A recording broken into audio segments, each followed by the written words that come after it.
Good afternoon, Gamecock fans. I'm Spencer Ball. And I'm JP Barry. Welcome back to Ball Don't Lie, a show where we break down South Carolina sports. JP and I will be giving you our weekly insight every Friday. This week on the show, we'll preview Gamecock Baseball series against Vanderbilt. Then we'll discuss the state of South Carolina softball. Plus, a look into the WNBA draft and the Carolina Panthers offseason.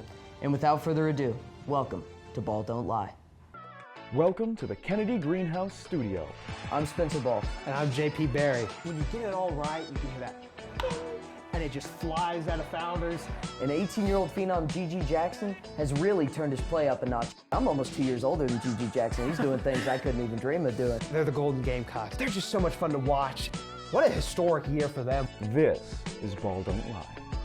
Man, Gamecock baseball team, they've continued to show their dominance in the NCAA and the SEC this season. They sure have a very close series with LSU. They split both games, and unfortunately, the rain, JP, terrible. The great equalizer in baseball, rain.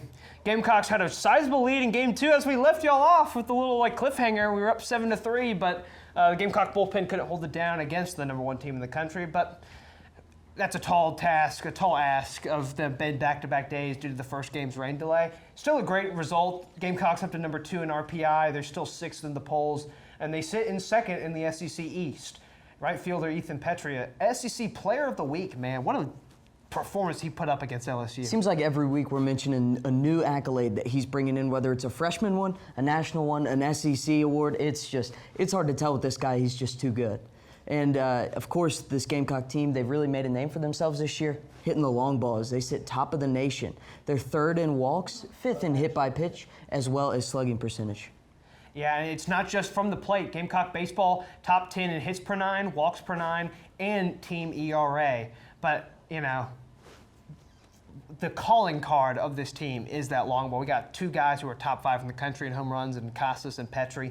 And it's just such a great team. I mean, it's so much fun to watch, ain't it?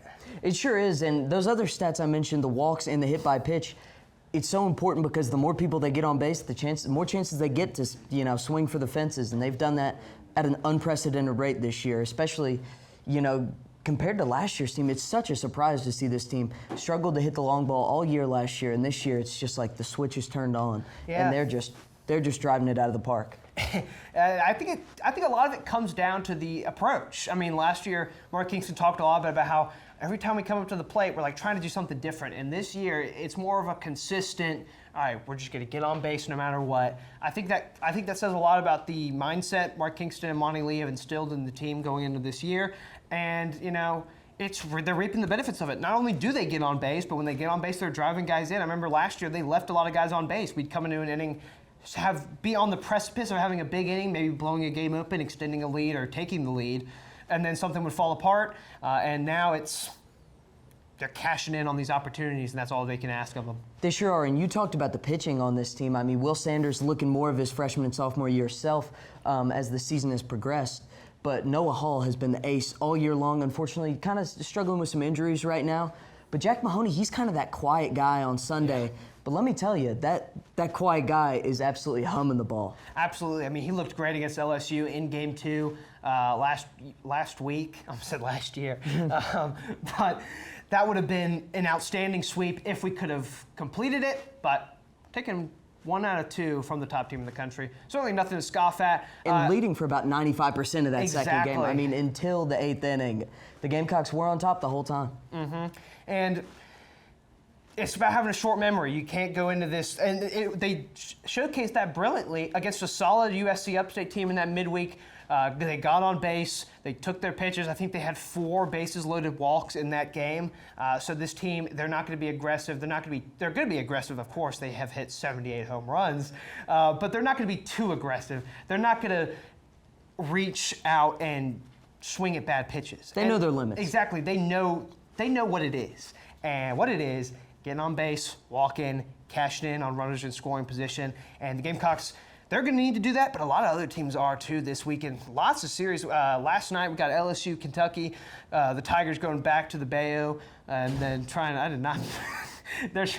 I'm terrible with pronunciation, ain't I? A little bit, but we'll let them off the hook. Jim Boeheim finally retired. That was my biggest one back in the day. You said it right there. I learned. It's about character development. And they're going back home to face off against a very good Kentucky squad that has a better record than them. But man, LSU looked dominant in game one, taking that one 18-6. And then some key ACC showdowns between top 10 teams like Wake Forest and Louisville, and then UNC and Miami. Miami, a team that just fell out of the top 25, looking to get back in it, and they just took game one against the Tar Heels last night. Yeah, we've talked about it all year long. Not only is the SEC such a great conference for college baseball, but the ACC, they're really making a name for themselves, I feel like, in recent years. I feel like they've always been good, but recently they seem to just be stringing together a lot of really good programs. Absolutely. I mean, in the top 10 this week, you got Louisville, Virginia, Wake Forest, and then you have Virginia Tech, who hosted a super regional last year, having a good year this year. Notre Dame is back on. They've won like 10 of their last 12. Louisville, of course, are set them in the top 10, but they're looking like one of the best teams in the country right now. Miami, always a steady program. Just fell out of the top 25, but with an opportunity to get back in against North Carolina. The one big, I mean, really the only disappointment in the ACC has been Florida State. They've made the NCAA tournament 44 years in a row. They've never had a losing record in the history of their program, and they're in danger of doing that in year one under Link Jarrett. But perhaps the biggest surprise, not just in the ACC, but in the entire country, Boston College. How about the Eagles, man? Number 11 in the country, facing off against Duke this weekend. That should be a fun one. The Blue Devils looking solid this year as well. They sure are, and you know, we've covered a bunch of national matchups now, but we're going to talk who the Gamecocks face this weekend. You know, they've had an impressive season thus far, but they're still the 2 seed in the SEC East, and that's credited to the Vanderbilt Commodores, who hold down that first spot. Yeah, the Vandy boys had just 14 wins in conference play last year. They already got 11 this year. 7th in RPI, 1st in the SEC East, 27-6. Overall, number 4 in the country. They haven't lost back-to-back games all year, and I think that just speaks to how they get offense from everybody in their lineup. Yeah, definitely. You're correct about that, but you know, I would say the strength of this team has got to be their pitching. It's not just the one guy they have, but it's the whole team effort. They're 5th in ERA, 3rd in WHIP, you know, 27th in K per, strikeout to ball ratio, and you know, they just get it done. Absolutely. I mean, that's been the calling card of Vanderbilt baseball for as long as I can remember. I mean, a couple of years ago, you had Jack Leiter and Kumar Rocker as the 1-2 punch in the College World Series. I mean, come on. That's insane. But one thing for the Commodores, despite their strength pitching-wise, they could be without 2 top draft prospects in Hunter Owen with a 3.33 ERA and Carter Holton with a 2.58. 2 young guys that have been great for them all year, but really, when it comes to it, Gamecocks are going to have to try and pitch around. Hunter Schreck, you saw those numbers right there. What's most impressive about that is he kind of embodies the spirit that the Gamecocks do in their approach to the plate. They're just going to take their pitches. They're not going to swing at anything outside the zone. He's walked 25 times, just struck out 16 over the course of this entire season. Yeah, that's really impressive numbers right there, but he's just so good at getting on base, and I think that's kind of this team's mantra is if they have such good pitchers, they can just say, hey, we don't have to go out and score, 5-10 runs a game. We can settle for 3, and we're going to hold the other team to under that. And if that's an approach you can have, that's really impressive, and that speaks to just not only their pitching ability and the starting rotation, but their relievers, their closer, and their defensive ability. Yeah, it's going to be an excellent showdown, really. I mean, you got 2 teams that are both good at the same thing. Vanderbilt and South Carolina's pitching to the top flight in the country. And then you have the power of the Gamecocks versus kind of the consistency of Vanderbilt. You saw there they have 7 players with 15 or more RBIs. So it can come from anybody there. I just think this is going to be a great series. 2 of the best teams in the SEC, 2 of the best teams in the country. And the 1-seeded Commodores and the 2-seeded Gamecocks, they're going to face off this weekend. And let's kind of see how they're going to match up with the series coming up. Starting today, finally. I mean, we've had Thursday series. That's a really tough thing for us, having to stay up late for the first game of the series. But look, prime time tonight. Absolutely, under the lights out in Nashville. That's going to be a fantastic series. And, Will Sanders on the bump for the Gamecocks, as I mentioned earlier. He's looking a lot better recently. He took that Mississippi State series off. But in those innings he pitched against LSU in the Thursday night game, he was incredible. Absolutely. I mean, going out 3 innings, no hits, no runs, no walks, 3 strikeouts against the best team in the country. Of course, it kind of stinks that none of these games are going to be on TV, but SEC Network Plus has you covered for all 3 games of this series. And to be the best, you got to beat the best. And going up against Bryce Cunningham and Devin Futrell, look at how young their pitchers are. They got sophomore, and they're great. I mean, Futrell's 2.21 ERA. 33-9 strikeout to walk ratio. Cunningham's 3.20. But look at our guys, Jack Mahoney, Will Sanders. They have strikeouts out the wazoo.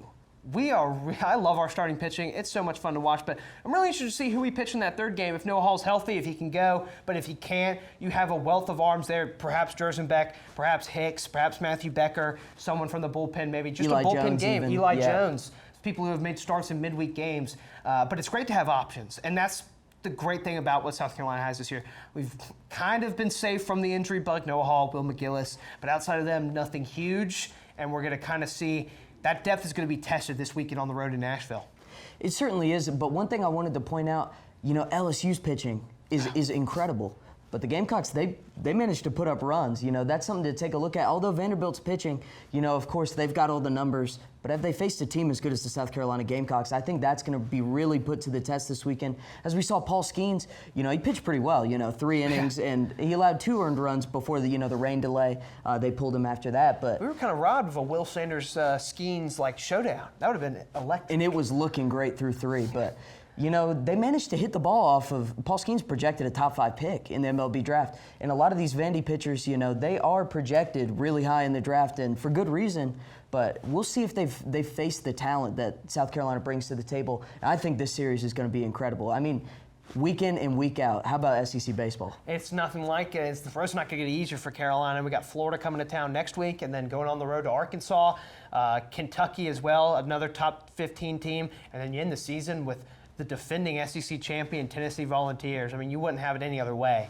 Mark Kingston said it best. If you don't want these kinds of matchups, why are you here?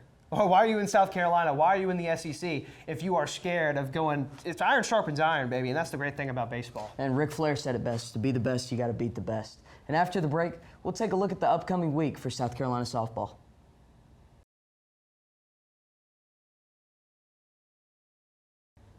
On Tuesday, Gamecock softball fell to the Clemson Tigers by a score of 4-3. SGTV sports reporter Violet Raftery has the story. I'm here at Carolina Softball Stadium, where we just saw the conclusion of this season's 2-game Palmetto series. 2 weeks ago, the Clemson Tigers shut out the Gamecocks 10-0. And tonight, South Carolina's powerful pitching kept the game a close contest, but a late rally from the Tigers left the Gamecocks with a 4-3 loss. Starting pitcher Donnie Goborn delivered an electric performance for Carolina in the circle, tallying 8 strikeouts and recording her 3rd complete game of the season. The offense was there to back her when the Gamecocks put up 2 runs in the first inning,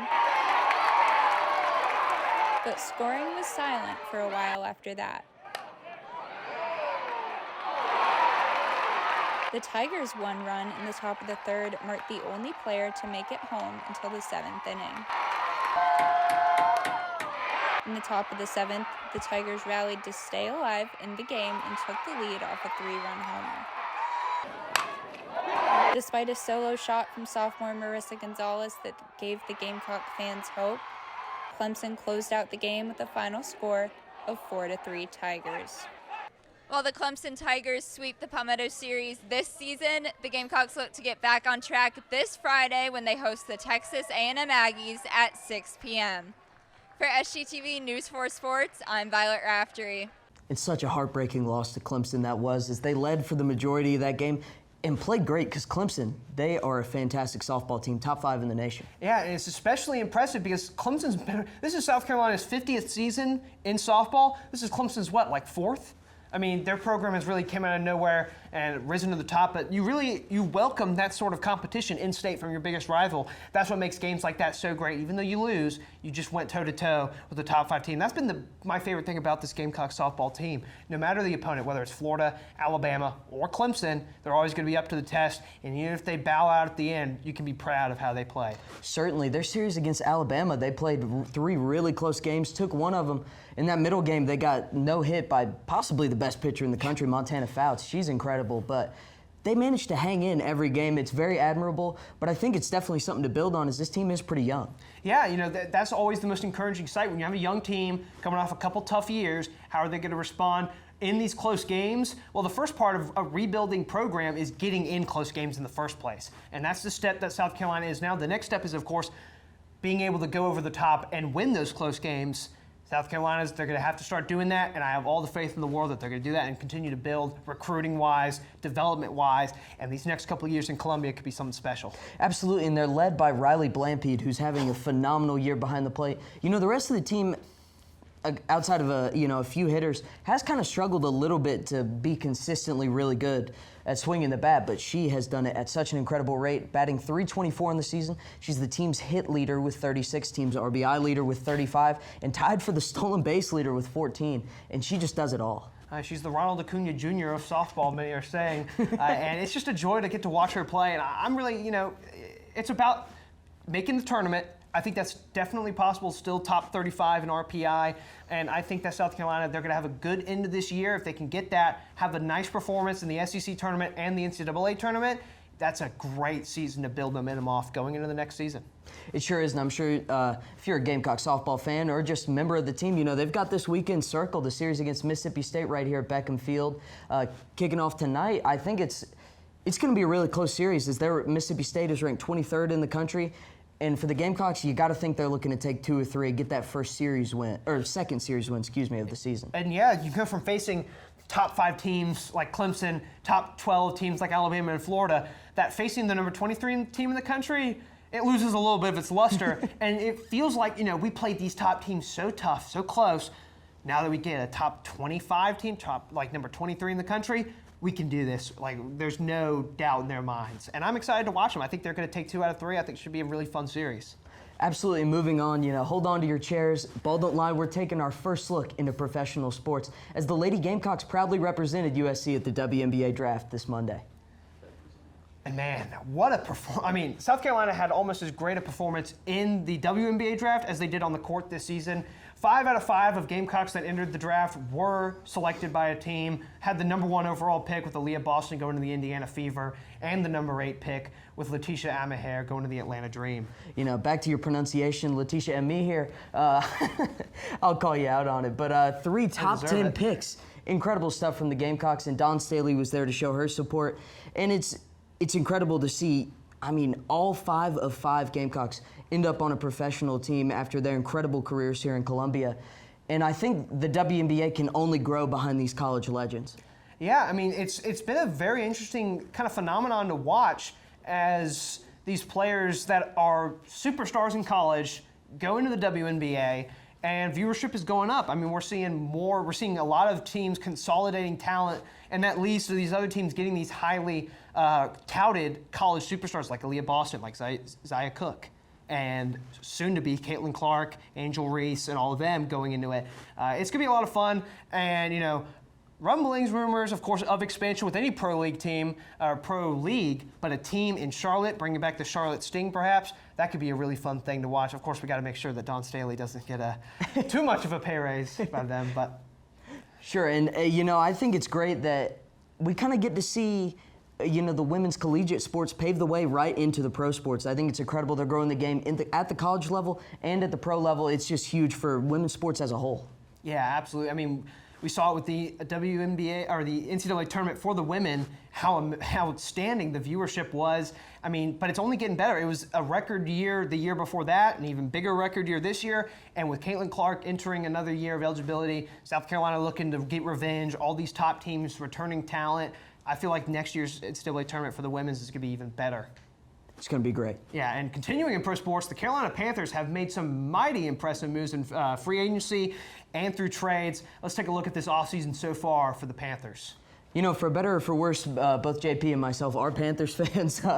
Hasn't equated to a whole lot of success outside of our Super Bowl run, but this offseason is looking very promising, as on March 10th, the Panthers traded for the number 1 pick. They gave up 4 draft picks as well as star wide receiver DJ Moore for that number 1 pick, but it's a number 1 pick that, gave us our franchise quarterback previously. And, you got scared money don't make none is one of my favorite quotes in the world from the great Ludacris. And on March 10th, the Panthers went out there, they traded DJ Moore. You hate to lose a guy like that who's been in Carolina his whole career. He's been great. But got the number 1 pick. And then the acquisitions are my favorite part. Hayden Hurst, Von Bell, Adam Thielen, Miles Sanders, addressing needs at key positions, giving your future quarterback more fuel to the fire for him to be able to succeed. They have a top 5 offensive line in front of them and a great coaching staff assembled by Frank Reich, David Tepper, and company. What about that Reich hire, man, and all the assistants he's bringing along with him? Yeah, it's fantastic. You know, bringing on one of the great young defensive minds in the game, and a hero Evero as DC, is going to be great because this defense was really solid last year. You know, it's hard. Some of their numbers, I feel like, kind of got inflated when our offense couldn't hang, you know, and they were on the field 40 minutes a game. The injuries to the cornerback room. Very, very true. That was tough to watch there at the end of the season. But the Panthers have a lot of promise, and at that number 1 pick, they're projected to take a quarterback. JP, who do you think they're going to take? Well, I think that while some concerns are overblown, there are valid points against Bryce Young, but there's also valid points against C.J. Stroud. And I think that I'm more scared of missing out on what Bryce Young could be and ending up with C.J. Stroud than ending up with Bryce Young and then missing out on what C.J. Stroud could be. So I'm hanging my hat on Bryce Young. He's got the confidence, he's got the bravado, he's got the accomplishments, he's got the talent. I don't care about his height. That boy can sling it. I'm so excited. Ever since we traded for the number 1 overall pick, I've been in Bryce Young's corner, and I just hope that, I don't want to say make the right decision, but Spencer, who you got? JP, I'm agreeing with you here. Bryce Young, seeing what he can do in the pocket, especially with, I would say, less receiver talent than C.J. Stroud at Ohio State, being able to do more with less, and that's, you know, something hopefully he won't have to do if he gets taken by the Panthers. They've done a great job in building talent around what could be either him or Stroud or another first-round quarterback, but, you know, hopefully it's one of them too. But that is going to be all we have for you today, and we'll be right back after the short break to wrap up another episode of BDL.